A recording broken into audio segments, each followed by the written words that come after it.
Hello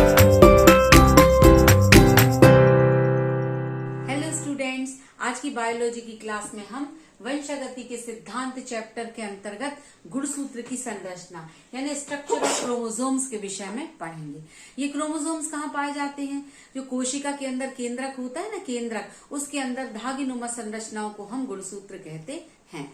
chromosome का structure मैं आपको आज 3 तरीके से बताऊंगी। एक है भौतिक संरचना, फिजिकल स्ट्रक्चर ऑफ क्रोमोसोम्स।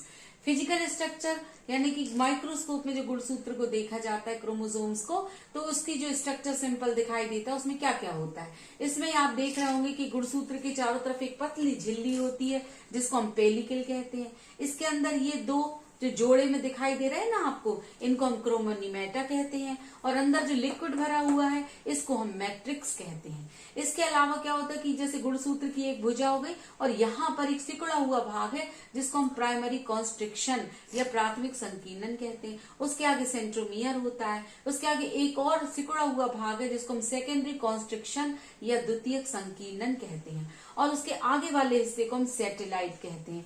ये सैटेलाइट का अर्थ है कि यहाँ पर गुणसूत्र समाप्त हो गया है। तो ये फिजिकल स्ट्रक्चर है क्रोमोसोम्स का। इसमें जो सब नाम लिखे हुए, नामांकन आपको बहुत अच्छे से याद करना है। Pellicle, chromonemata, matrix, primary constriction, centromere, secondary constriction और सैटेलाइट। इसके बाद केमिकल स्ट्रक्चर की चर्चा करेंगे हम। क्रोमोसोम्स का जो केमिकल स्ट्रक्चर है, मतलब कि वो किन केमिकल से मिलकर बना, ये जब वैज्ञानिकों ने पता लगाया तो उन्होंने ये बताया कि जो क्रोमोसोम्स होता है वो 3 चीजों से मिलकर बना है केमिकली। यदि हम देखें तो एक है डीएनए, दूसरा है प्रोटीन और तीसरा है आरएनए। डीएनए से बना। डीएनए क्या होता है? एक लंबा धागे जगह स्ट्रक्चर होता है, उसको हम डीएनए कहते हैं। एक ह्यूमन सेल में इसकी लंबाई 174 सेंटीमीटर होती है। एक ह्यूमन सेल की यदि हम पूरा एक ह्यूमन की पूरी कंप्लीट सेल्स में देखें तो लगभग 100 ग्राम डीएनए होता है। और जो जीन्स होते हैं ना, जीन्स, वो इसी डीएनए पे पाए जाते हैं। अच्छा, डीएनए की लंबाई को हम वैसे पिकोग्राम में नापते हैं। तो जैसे मैंने बताया ना कि इसकी लंबाई 174 सेंटीमीटर है, इसका मतलब ये 5 से 6 पिकोग्राम में यदि हम देखें तो 5 से 6 पिकोग्राम डीएनए की लंबाई होती है। फिर डीएनए में प्रोटीन 2 प्रकार की होती है। एक को कहते हैं हम हिस्टोन प्रोटीन और एक को कहते हैं नॉन हिस्टोन प्रोटीन। तो हिस्टोन प्रोटीन जो है ये कैसा होता है? ये क्षारीय होता है और इसका जो मॉलिक्यूलर वेट है ना, अणुभार, वो बहुत कम होता है। और ये गुणसूत्र को स्टेबिलिटी यानी स्थायित्व प्रदान करते हैं। और ये 5 प्रकार के होते हैं। कौन कौन से? H1, H2A, H2B, H3 और H4, ऐसे 5 प्रकार के होते हैं।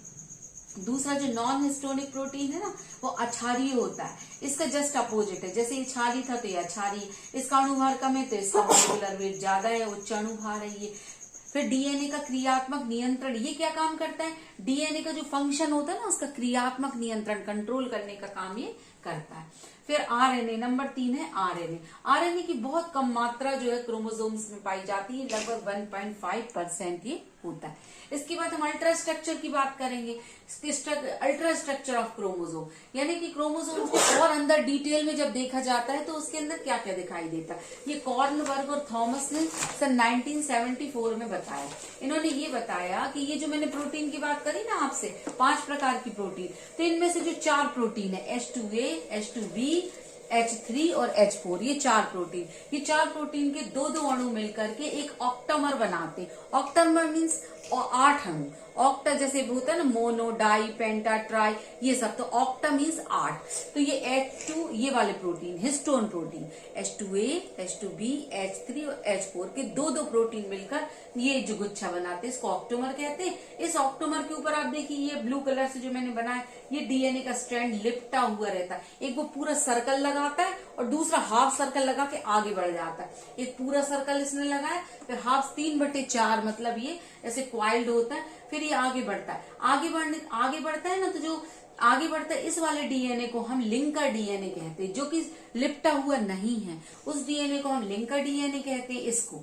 और इसके बाद क्या होता है कि यहाँ पर जैसे ये एक ऑक्टामर और ये 2 ऑक्टामर, इन दोनों के बीच में H1 प्रोटीन होता है। मैंने 5 प्रोटीन बताई ना आपको, तो 4 प्रोटीन तो ये हो गई, ऑक्टामर बना ली, और एक प्रोटीन जो H1 है वो 2 ऑक्टामर के बीच में लिंक करने का काम इसका है इस तरीके से ये होती है। तो ये हो गए प्रोटीन के 8 अणु यानी ऑक्टोमर, इसके ऊपर लिपटा है डीएनए का स्ट्रैंड, और ये डीएनए का धागा जो आगे बढ़ा है इसका नाम हो गया लिंकर डीएनए, और इसके आगे आता है H1 प्रोटीन और फिर लिंकर डीएनए, फिर ऑक्टोमर और फिर डीएनए। इस तरह का स्ट्रक्चर को हम न्यूक्लियोसोम मॉडल कहते हैं, जो कार्नबर्ग और थॉमस ने बनाया।